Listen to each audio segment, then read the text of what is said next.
Dan apa yang bisa kita jadikan sebagai bukti kalau beliau ini benar hafal 7 juta hadis? Sedangkan kita saja, atau bahkan kalian saja, mungkin baru kali ini dengar dari kalangan Ba'alawi lagi, yang hafalan hadisnya 7 juta hadis, melebihi para ulama-ulama dunia, ulama-ulama kibar, yang sudah masyhur, yang menjadi rujukan dunia. Bahwa beliau bertemu secara yaqadah dengan Rasulullah SAW lebih dari 200 kali. 200 kali. Hafal 7 juta hadis. 7 juta hadis. Dan hafal 7 juta hadis.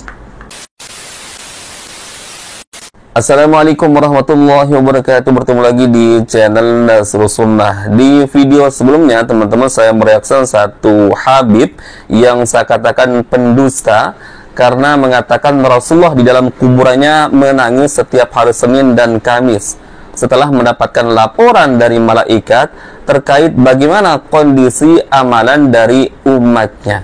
Ya, maka saya katakan pendusta. Kenapa ya? Yang ada adalah Rasulullah bersabda, setiap amalan manusia itu diperiksa atau diangkat setiap hari Senin dan Kamis. Dan aku, kata Rasulullah, menyukai amalanku diangkat atau diperiksa pada hari itu dalam kondisi aku sedang berpuasa. Faham nggak maksud hadis ini?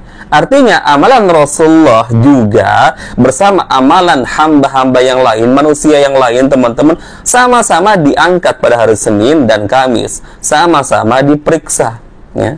Tapi narasi dari Habib tersebut seakan-akan Rasulullah lah yang memeriksa amalan dari umatnya, teman-teman. Nggak bisa, ya. Ini bertentangan dengan hadis yang sahih. Dan kalian tahu siapa Habib tersebut, teman-teman? Yang kita reaksi di video sebelumnya adalah anak dari salah seorang Habib yang katanya hafalan hadisnya 7 juta hadis. Bahkan, ya, ini kedustaan yang luar biasa, mengaku berjumpa secara yaqadatan dengan Rasulullah dalam kondisi terjaga sampai 200 kali, bahkan 300 kali, teman-teman. Ya Allah, ya.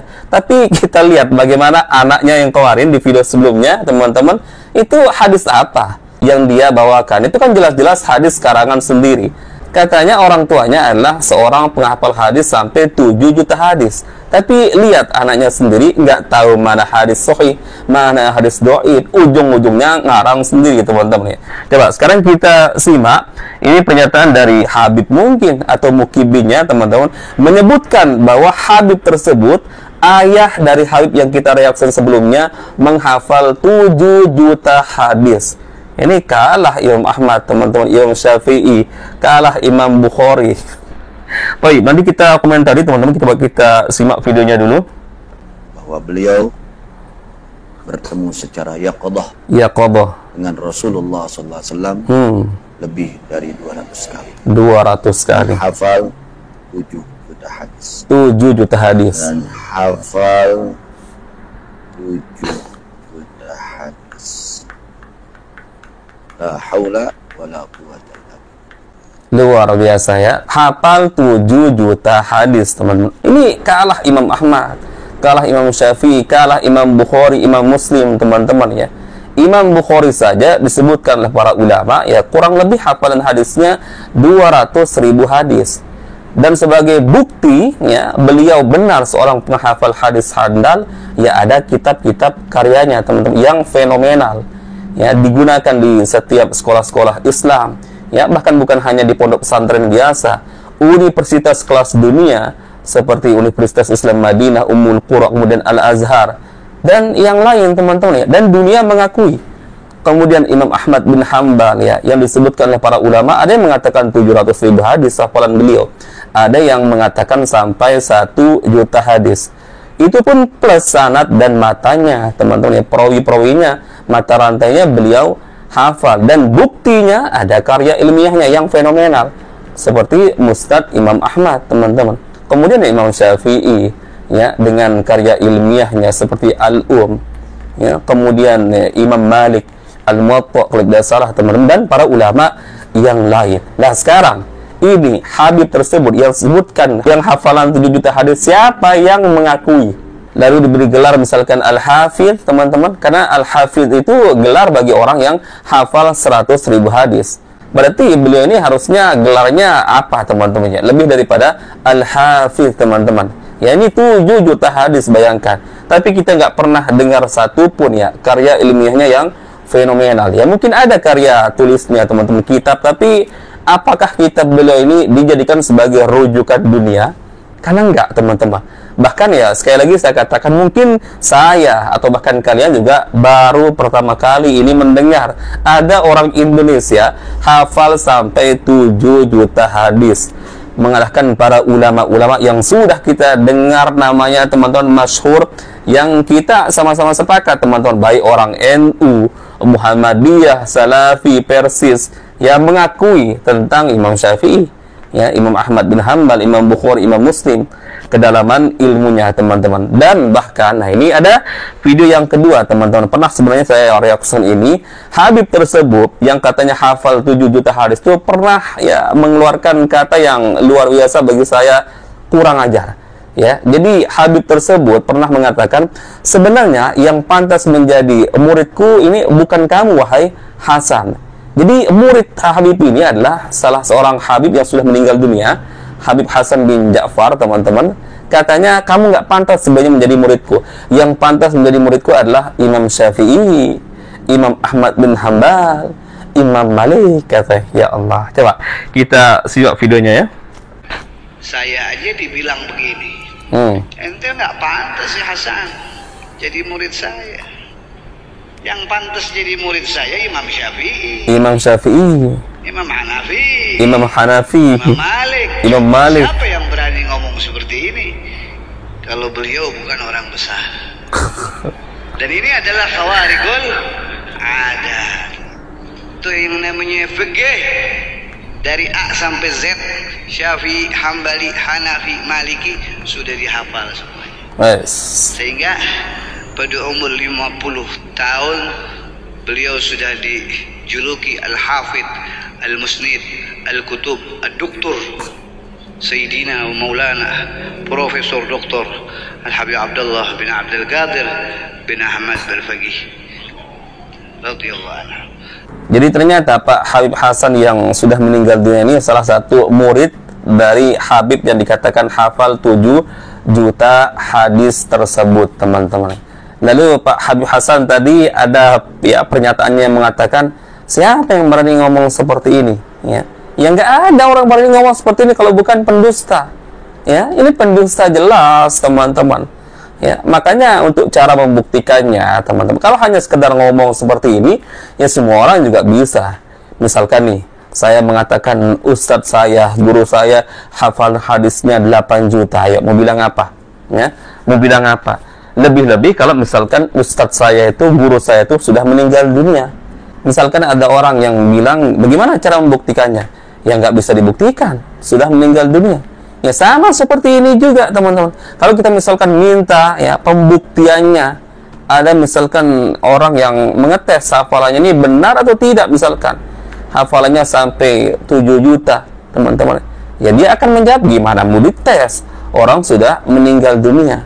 Makanya, teman-teman, rata-rata cerita-cerita dari para kabib-kabib ini ketika misalkan menceritakan kehebatan, entah itu berkaitan dengan hafalan hadis, karomah kah, segala macam, rata-rata yang mereka ceritakan ini yang sudah meninggal dunia.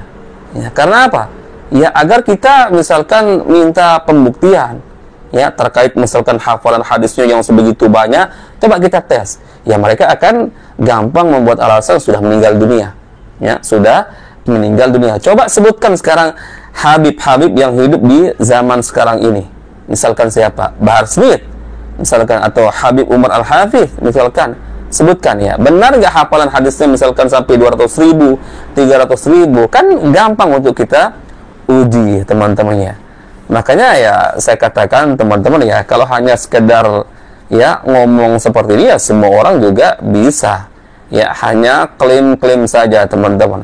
Ya tapi pembuktiannya ya 0 besar, teman-teman. Kenapa? Ya sekali lagi saya katakan, Habib tersebut yang disebutkan hafalan hadisnya sampai 7 juta hadis, mana karya ilmiahnya yang fenomenal, yang bukan hanya dikenal di Indonesia, tapi dikenal di dunia, dijadikan sebagai rujukan di setiap sekolah-sekolah Islam, baik itu dari tingkat dasar misalkan sampai dengan universitas, teman-teman.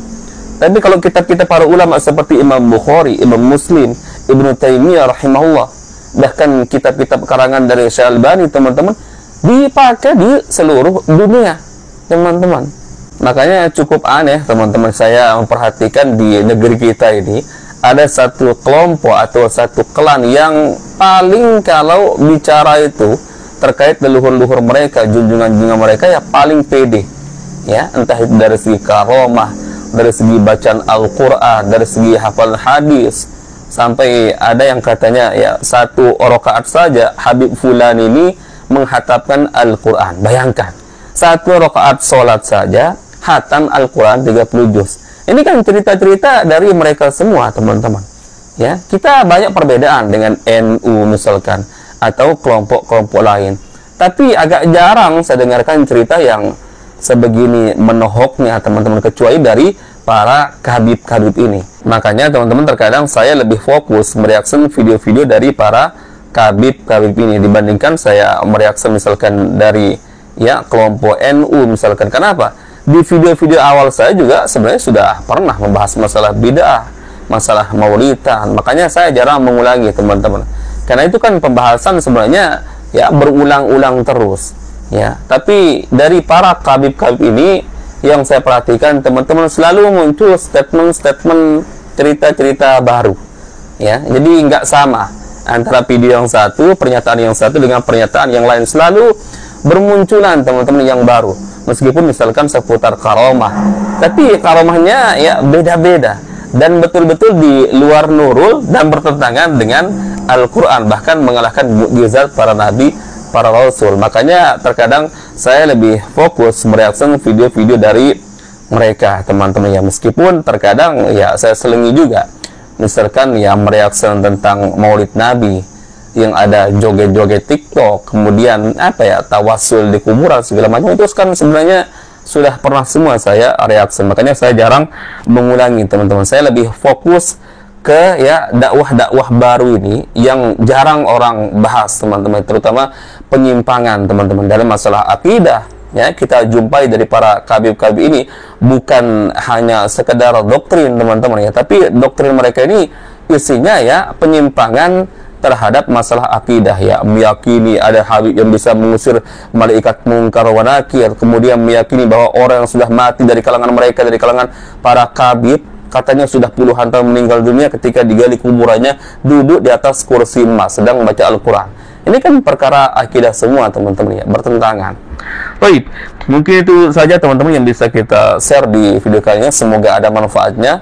Insya Allah kita bertemu lagi di video berikutnya. Assalamualaikum warahmatullahi wabarakatuh. Barakallahu fikum. Assalamualaikum warahmatullahi wabarakatuh.